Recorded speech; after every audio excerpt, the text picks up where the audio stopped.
Sarah sat in bed, her phone in one hand, the baby monitor in the other. The screen glowed softly, showing little Lily sleeping soundly in her crib, her tiny chest rising and falling in a peaceful rhythm. Beside her, Mark was already dozing off, his breathing slow and steady. It was just past midnight, and the house was quiet until it wasn't. A sound crackled through the monitor, low at first, like static. Sarah furrowed her brow, turning up the volume. Then, through the interference, she heard it a soft humming, a lullaby, sweet and delicate. The voice was light, almost tender, swaying gently between the notes. Sarah's stomach twisted. She sat up straighter, staring at the monitor. The screen showed nothing unusual. The dim nursery light cast long shadows against the walls. The stuffed animal sat lifeless in the rocking chair, and Lily remained asleep, undisturbed. She nudged Mark. "Do you hear that?" Mark groaned, barely opening his eyes. "What?" "The baby monitor." He rubbed his face and turned toward the device. The humming continued, slow and eerie. A woman's voice. Mark frowned. Probably interference. Some radio signal or a neighbor's monitor overlapping. Sarah didn't respond. Her gut told her otherwise. She slipped out of bed, cringing as the cold floor met her bare feet. The monitor still whispered its tune as she padded down the hall. The nursery door was ajar, swaying slightly as if a draft had passed through. Sarah hesitated before pushing it open all the way. Inside, everything was exactly as it should be. The crib, the toys, the soft glow of the nightlight. But no one was humming. A chill swept over her skin. She stepped closer to the crib and peered down. Lily lay still, her tiny lips slightly parted, lost in a dream. The humming stopped. The silence was even worse. Sarah swallowed hard and turned to scan the room. Nothing. No one. Just the faint scent of baby powder and the rhythmic ticking of the owl-shaped clock on the wall. She exhaled sharply and shook her head. Mark was probably right. Interference. She crept back to bed, turning the monitor's volume down but keeping the screen in view. Tomorrow, she'd check the frequency settings, maybe even get a new monitor. But as she settled under the blankets, she couldn't shake the feeling that, just moments ago, someone else had been in that room. Watching. And singing. The next night, Sarah couldn't sleep. She lay awake, staring at the ceiling, listening to the soft whir of the fan overhead. Mark was fast asleep beside her, his body heavy with exhaustion, his breath slow and even. But Sarah's mind wouldn't rest. The humming from the night before still echoed in her head, looping over and over, as if her brain refused to let it go. She had checked the monitor settings earlier that day, switched frequencies, even tested it by walking through the house with the parent unit in hand. Nothing unusual, no strange noises, no interference. But now, as the clock on her nightstand blinked past 2 a.m., a familiar static crackled through the monitor. Sarah stiffened. She reached for the device, her fingers tightening around the smooth plastic. For a moment, there was only static, distant and hollow, like a storm just beyond the horizon. A whisper. Soft, breathless, close. Sarah's skin prickled. The voice was faint, slipping in and out between bursts of static, as if it struggled to push through the noise.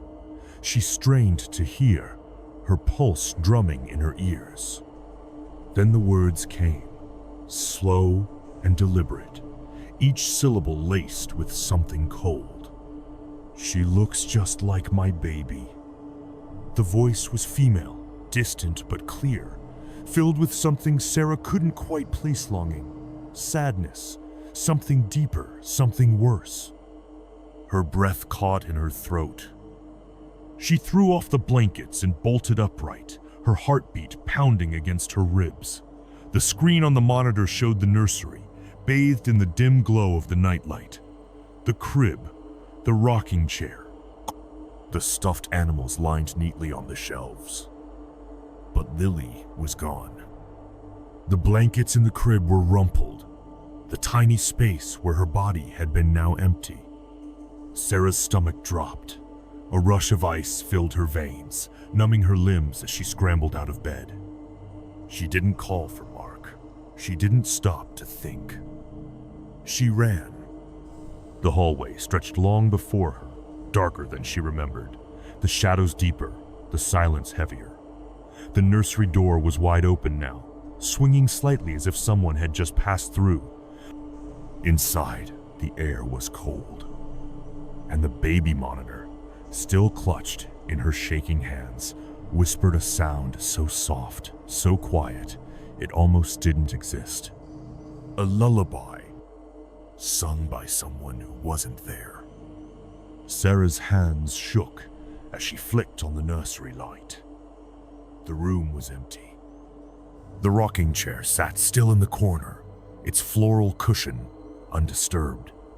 The stuffed animals remained neatly arranged along the shelf, their glassy eyes reflecting the yellow glow of the nightlight. The soft scent of baby powder lingered in the air, unchanged, as if nothing had happened at all.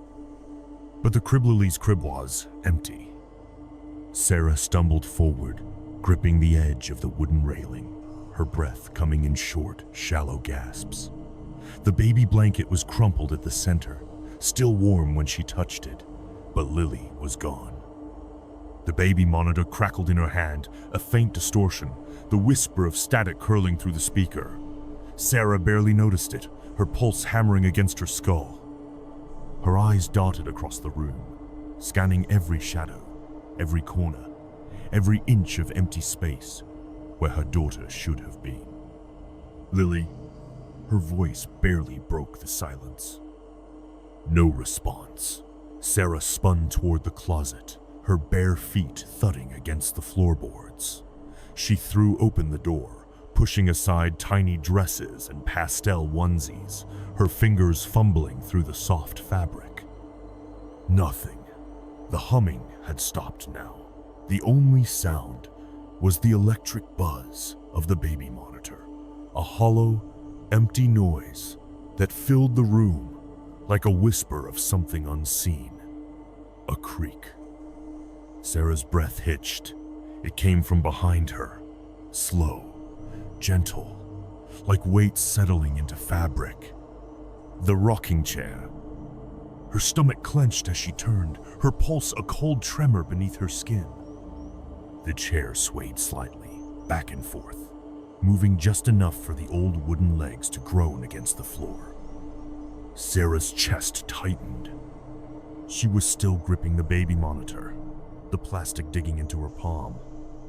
The screen flickered slightly, the grainy night vision displaying the exact same image her eyes saw: an empty room, an empty crib, a rocking chair shifting under the weight of something she couldn't see. Then, from the monitor speaker, a breath. Not hers. Soft, slow, close. And then, the same voice as before, barely more than a whisper. She was mine first. Sarah's knees nearly buckled beneath her. Her mind refused to accept what she was hearing. The words had come through the monitor low, deliberate, laced with something distant and cold. But there was no one here, no one in the chair, no one in the room, no one who could have spoken those words. She clutched the crib's railing, her breaths sharp and ragged, the world narrowing to the heavy silence pressing against her ears. Her thoughts spun, colliding in a frantic blur. Think. Lily is gone, find her. Her fingers fumbled for her phone, but she had left it on the nightstand. Mark. She needed to wake Mark. She needed to call the police. She needed to... The floor creaked behind her. Sarah froze. The sound was soft, barely more than a whisper of weight shifting against the wood. It came from the hallway, just beyond the nursery door. She turned slowly. The hallway light had been left on, spilling a faint, sickly glow into the room. But now, something moved within it. A shape. Tall. Still. Just beyond the threshold. A shadow. Sarah's throat tightened, her body locking into place as her eyes struggled to make sense of it. The figure stood motionless, its edges blurred by the dim light, its form impossibly still. She should have screamed. She should have run. But she could do nothing except stand there, her body paralyzed in that suffocating moment, the air thick with something unseen. Then it moved. Not forward, not toward her, but sideways, slowly, deliberately. It withdrew, melting into the darkness of the hallway, slipping out of sight without a sound. Sarah's breath finally broke free, a sharp, uneven gasp. She lurched forward, nearly stumbling as she reached the doorway. The hallway stretched before her, long and empty, its shadows deep and unbroken. No movement, no sound, nothing. But she knew something had been there, and it had taken her baby. Sarah stepped into the hallway, her breath uneven, her pulse hammering so hard it hurt. The air was thick, heavy, pressing down on her like something unseen was wrapping around her lungs. The house was silent, but not in the way it should have been. It was the kind of silence that felt forced, unnatural, like the walls were holding their breath. Her bare feet made no sound against the hardwood as she moved forward, inching toward the darkened end of the hall. The bedroom door was open. Beyond it, Mark lay asleep, undisturbed, unaware. The baby monitor in her hand crackled again, just for a second, just enough to make her heart jolt against her ribs. Then she heard them. Soft, slow, measured. Footsteps. Not from the nursery, not from the bedroom, from downstairs.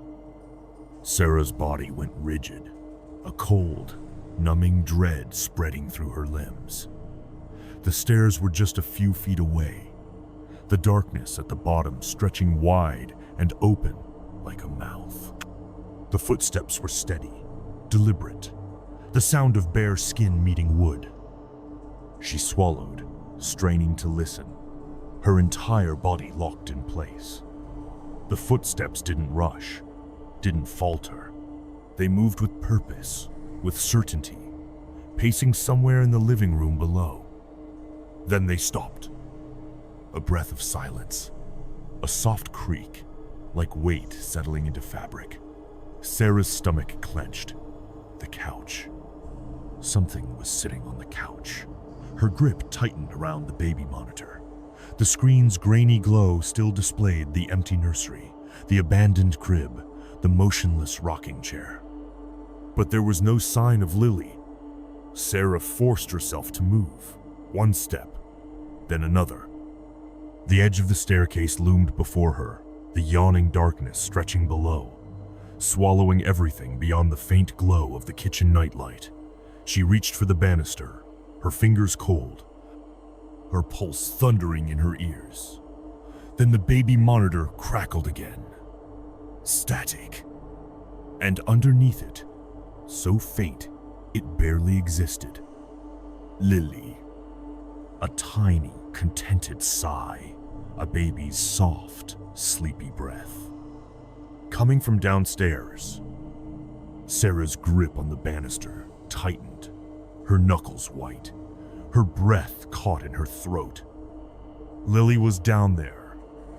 She didn't know how, she didn't know why, but she could hear her baby's soft, sleepy breaths through the monitor, nestled beneath a static, steady, and real. The sound pulled at something deep and instinctive inside her, drowning out the fear, the logic, the sense that told her to wake Mark, to call the police, to do anything except what she was about to do.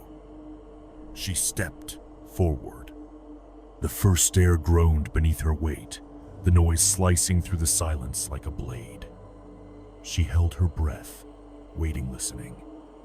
Nothing. The house remained still. Another step, then another. She moved slow, her body trembling, the monitor clenched in one shaking hand, the other gripping the railing as if it could keep her from being swallowed by the dark.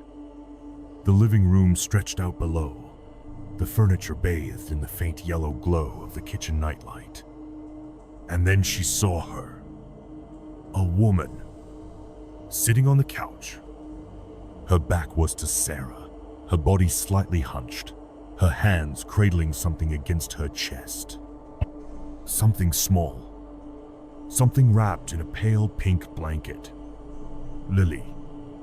Sarah's heart slammed against her ribs. She barely felt her own feet moving as she descended the last few steps, the air thickening, turning heavy, dense, suffocating. The woman didn't move, didn't react, just rocked gently, slowly, the rhythmic creak of the couch filling the silence.